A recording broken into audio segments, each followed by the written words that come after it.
Edward is the same color as Thomas and the same size as James. He can pull coaches and push freight cars.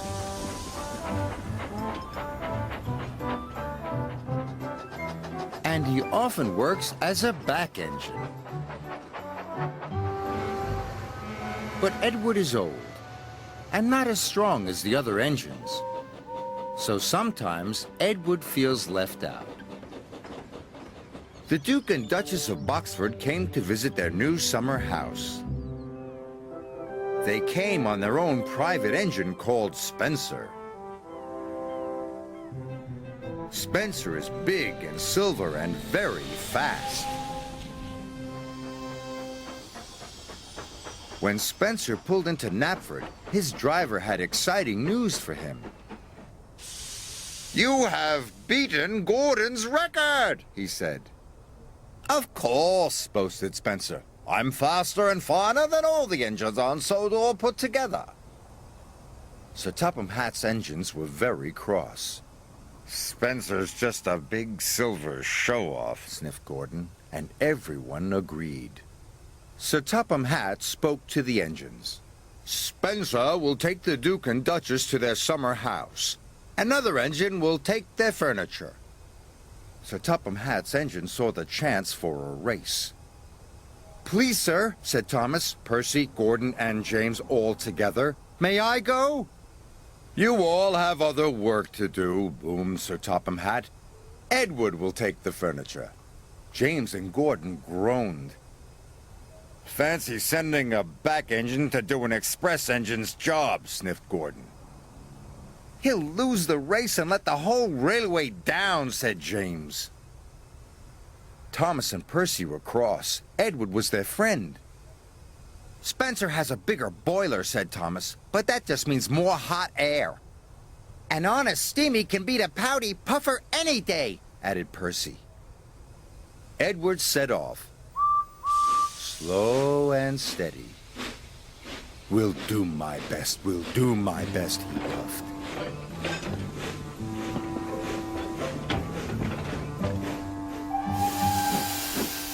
Spencer set off and quickly passed Edward. "I've won already," he boasted. And with a whoosh, he was gone.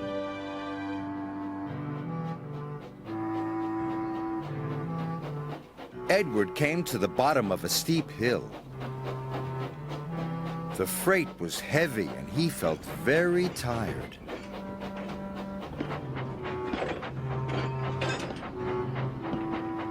He huffed and he puffed and was soon at the top.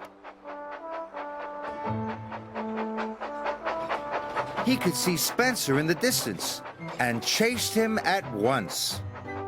Edward raced down the hill. Spencer stopped at Wellsworth Station. The Duke and Duchess wanted to buy some tea and cakes from the refreshment lady.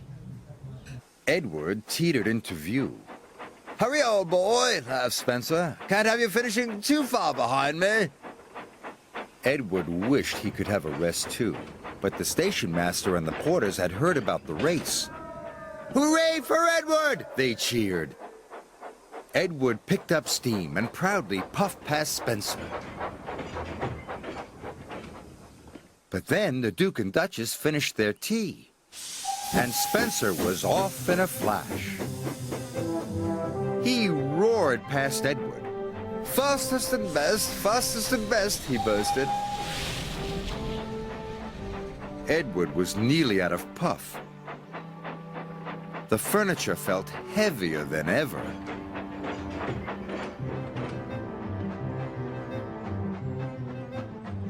Up ahead, Spencer had to stop.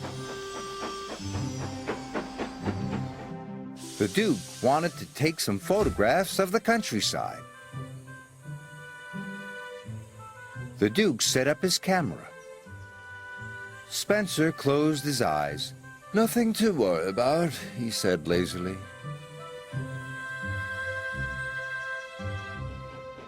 Gordon was returning to Brendam Docks. He passed Spencer and knew Edward must be losing the race. Edward is a waste of steam, he sniffed. But when Gordon passed Edward and saw how hard he was trying, he felt bad about what he had said.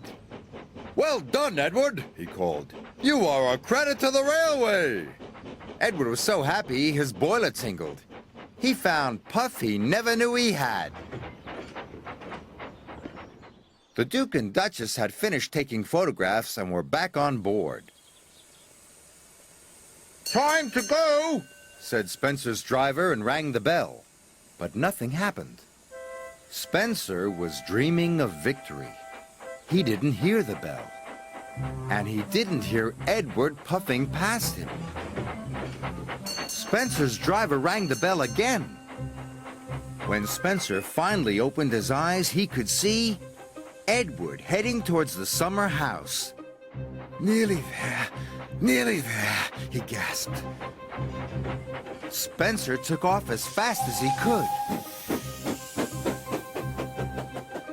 But as he reached the siding, his driver ordered him to slow down.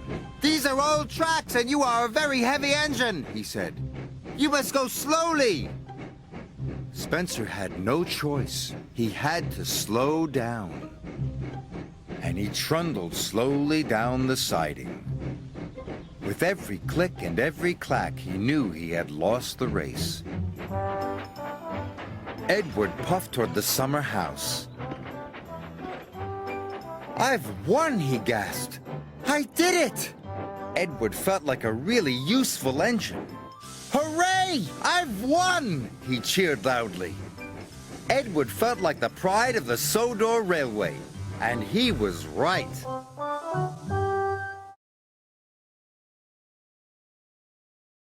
How do you feel losing to an old engine now, you big silver dildo?